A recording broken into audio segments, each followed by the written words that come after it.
Welcome to Wyoming WebEd Radio. This is James Capty, Wyoming teacher and buckaroo for our ride.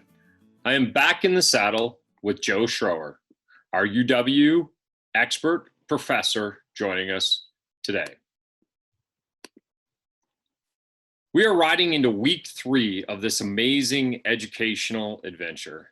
And in the first few weeks, we've had a chance to get to know a little bit about your riders, your host of this show. And so today we're gonna start with a simple question for Joe and myself to how do we think COVID will make education better? How do we think COVID will make education better? So I'll answer this one first for us as we think about. I think actually COVID has helped us with our communication. It's helped us with parents. I think it's helped an appreciation factor of all parts of education. And so I think that relationship amongst the entire village, if you will, has improved as a result of the coronavirus. We definitely get a chance to work better with each other. I think parents also appreciate what teachers go through when they have multiple students in their classroom. And so I think that support is going to be amazing moving forward. And I hope that we can take that and run with it, if you will, and let that support turn into many great things. So last week, we had a chance to interview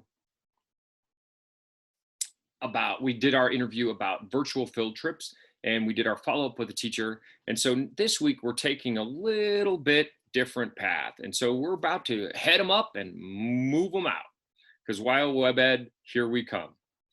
We have talked about virtual field trips, and now we're going to talk about personalized learning. So please share your questions when they arise via the Zoom or YouTube. And we have a couple extra special guests joining us in a few weeks. Governor Mark Gordon and State Superintendent Jillian Balo will be joining us. But, I mean, woohoo, doggies, those are special guests. But we need our listeners. We need your help. So please submit your questions so we can make your voice heard and get your questions answered in that special episode. So I think we're ready to saddle up and move on. So let's give a Wyoming WebEd welcome to Linda Crawford, Nick Johnson, and Jerica Taylor from Weston 7. Weston County School District is a public district based in Upton, Wyoming, and in the upper northeast corner of the state. We're trying to cover all sides of the state here. So welcome, Linda, Nick, and Jerica. Thank you. Thanks. We are so excited. So personalized learning took on a whole new importance over the last few months with COVID and all the fun it created. We thought it would be great to have an admin, a teacher, and a student join us today. Linda is our high school principal. Nick is our expert teacher, and we are excited enough for a yeehaw to have Jerica joining us, a student riding with us today. So let's hit the first question. Let's get that out of the way right now. Linda, can you tell us what personalized learning looks like for your school and how it set your students up for success when the COVID situation blew into town? Sure. So personalized learning in our school allows our students and our teachers to work together and give students the opportunity to have some voice and choice in how they learn things, how they demonstrate their knowledge. Because it's very individualized, it gave them a lot of opportunity to work with individual students while they were at home as well as when they were at school. Most of our curriculum is on Canvas. Students have access to it. They have opportunities within those classes to select different ways of learning things, which could include group discussions or a demonstration by a teacher or a lecture or research or whatever fits that student in that particular content the best. So students address standards and they work on those standards. They know what standards they have to meet, and they work with the teacher to identify how they're going to meet those standards. So none of that changed when we went to virtual school. They continued to work on the standards they've been working on all along. They were very familiar with the learning management system that we use. And so their education did not have the lapse that a lot of high schools dealt with.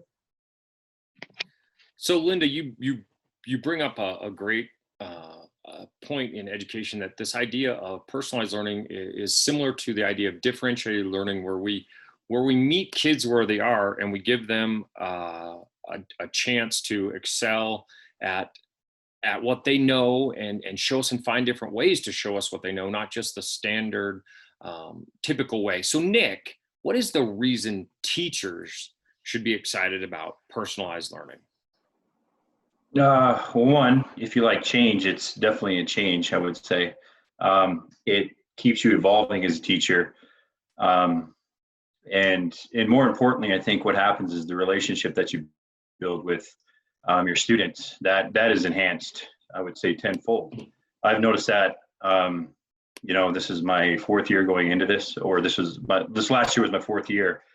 And, I know each kid very, very well. And I know we're a small school, but anyway, but the first year that I taught here, we were traditionally taught school, and I just didn't have those interactions that I had, that I do now. Because I'm constantly moving around the room, seeing where kids at, helping them, maybe giving them different sources on something that speaks to them a little bit more. But you talk about differentiation. This is tailor-made to fit that. So that's very exciting. But again, it goes down to relationships. Any teacher will tell you that's where it all starts, and then you build up from there. So I think that is one thing that teachers can be very excited about. Well, that sounds awesome. So we've got to get Jerica in here, and from that student perspective. Jerica, you've had a few years of quote unquote normal school, if you will. And I'm curious, how does it compare in your mind from a student perspective? How does personalized learning compare to quote normal school? Well, personalized learning, there's a lot more creativity. There's a lot more connection making with other people. And there's a lot of problem solving. Like normal school, you would normally just go in there, listen to the teacher lecture you, then you go home and do your homework. But with personalized learning, you get to be creative on how you want to do your projects and how you want to learn what you're going to learn. You get to make connections with people who are also interested in what you're doing, and make connections with your teachers and everyone else, like who needs help and who doesn't.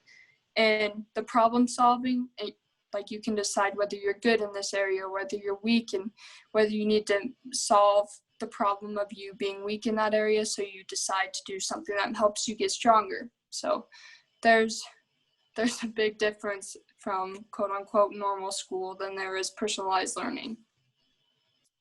And Joe, our guest host on this one, he's a college professor, and his biggest concern is, like all college professors, is are they prepared for the next step? Are they prepared to come to college? How do you think this prepared you to come to college? Well, your mentality is up there because, well, you're a problem solver now. You got to think on, well, I got to get this done, or it's not going to get done. It's definitely going to help with college because you don't have a teacher sitting there behind you pushing you to telling you to do something. It's your own pace, and you got to do it. And if you want to do good, you choose to do it on pace. And that's really going to help you in college, because in college you don't have a babysitter. You got to do it by yourself and be prepared for it. Yeah, that's exactly what we're looking for. We're looking for problem solvers, critical thinkers, people who can be self-regulated learners. I love it, Jerica. That's exactly what I love to see in the college classroom. So, Linda, we know that there had to be some heavy lifting involved with getting your teachers transitioned into this, and to engage your teachers in this mindset. How did that look? What did you do? What did that heavy lifting look like? How did you get them sold on it? Well, when we first started on this, we started out by reading a book called Inevitable, and we did a book study with that. And partway through the book study, one of the teachers says, I think I really need to see what this looks like, because it all looks fine on paper, but how can you actually do this in a school? How can every kid be working at a different pace, in a different place in their curriculum, on different standards? How does that work? So I took 2 core teachers and 2 career and technical ed teachers, and we went to a couple schools in Utah who were using this pedagogy, this technique. And after we had visited both these schools, we sat down in my hotel room and I just said, so what do you think? And it was a great discussion. It was discussion about, well, what about this? And what if that? And it was just, I was really blown away by the discussion they had. And at the end of it, they said, well, not only is this a good thing for our kids in Upton, I think this is something we owe our kids in Upton to do. And that was the beginning. And from there, we sent lots of teachers. I think every teacher in this district has visited a school somewhere that does personalized learning, everywhere from South Dakota to California, to just get a feel for what are the different options. Because if there's one thing we figured out, there is no one size fits all when it comes to personalized learning in schools. And we just really needed to have those conversations about what does that need to look like in Upton. And we included students in almost all of those visits because they are the ones that we're trying to create this ultimate learning situation for. So we really wanted their input on it. And once teachers got an opportunity to work in it, there was a lot of them that said this is more work than being a first-year teacher, but they also said, as Nick pointed out, there's great rewards to doing this. Linda, could you talk about that a little bit, or even Nick?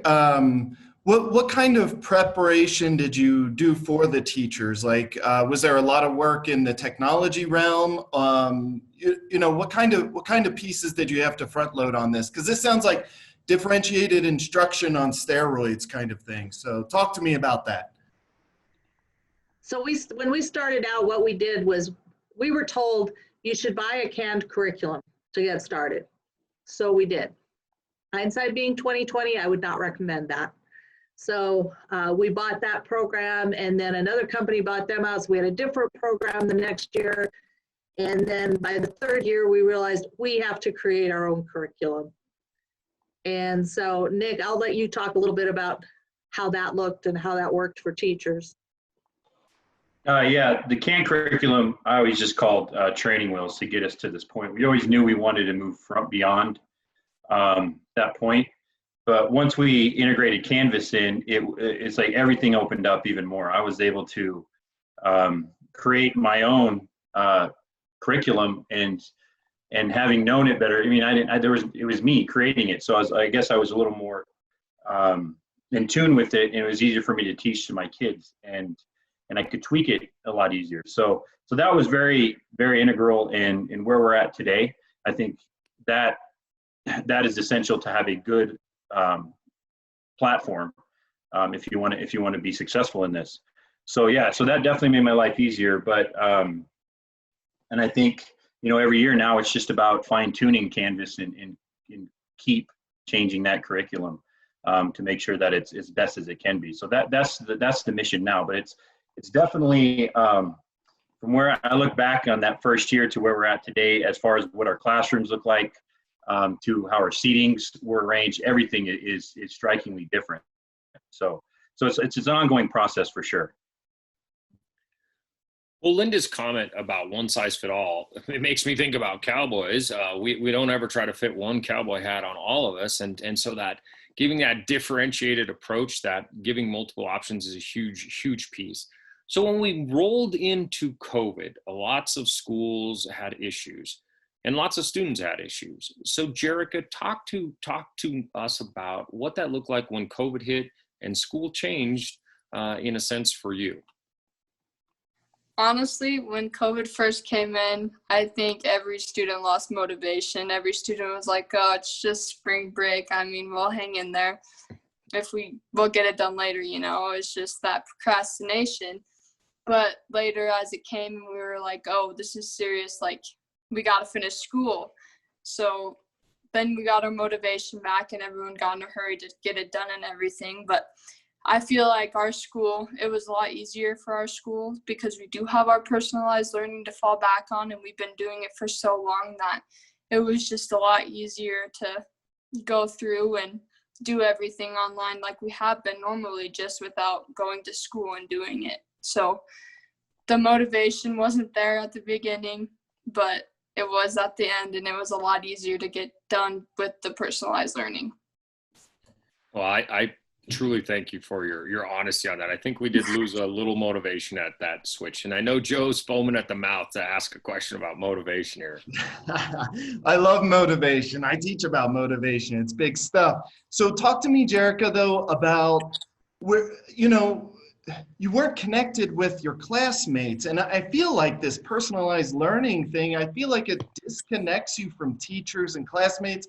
Is that true? Or when you hit the COVID, did you find that motivation through your classmates? Or talk to me about these connections and your peers. What kind of role your peers play in this personalized learning thing? There's definitely a big connection between you and your classmates, especially during the COVID thing, because if you were confused about something and the teacher was in a lecture with another class, you would go ahead and go on a Zoom meeting with them or text them real quick and be like, hey, do you know this? Like, I need your help. Can you help me with it? And I like it with the personalized learning. It doesn't drag you apart. It brings you closer because you can ask that person because they've either been there or they're going through it at the same time as you. Maybe they're stronger in it than you. And there was motivation through your classmates because you look at some people with the personalized learning that are already done with school, and it was the second week of the COVID, and they had so much motivation to just get done with school so they didn't have to go back when COVID got back, so they just got done. And that you'd look at it and you'd be like, whew, I better get my butt in gear. Right. So, Got to kick those spurs in. Heck yeah. Yeah, so that's where the motivation came from, is seeing that where everyone else was at with the personalized learning. So it definitely helps, and especially knowing that you can have someone to fall back on. Right on. Thanks so much. Hey, Nick, would you jump in on this too? Talk to me a little bit about this connection. Were you able to keep those connections through COVID because you already had this structure set up? Yeah, absolutely. So I didn't have to worry about developing material. I had everything already in Canvas, and they knew how to work it. So I didn't necessarily need to change my classwork. I didn't have to find a platform to throw everything on at the last minute. So we, since we already had that, I could work on the other things, that just emailing students constantly, setting up my lecture classes, trying to set individual conferences up with students that maybe were behind or struggling a little bit. The nice thing about it was that every kid's at their own pace. So, some kids, I would just do a check-in. You need anything? Nope, they're good. They're flying through the curriculum. And then other kids, you had that personal kind of, I would be doing conferences one-out face-to-face, either through a Zoom or through what's built in Canvas, with a lot of students that normally would have struggled or probably fallen through the cracks. So for me, that was awesome to see. I didn't lose contact with maybe those kids that normally you would have lost contact with. I will say at first I felt like kind of a bill collector, trying to get kids, calling them nonstop, trying to get them, where you at?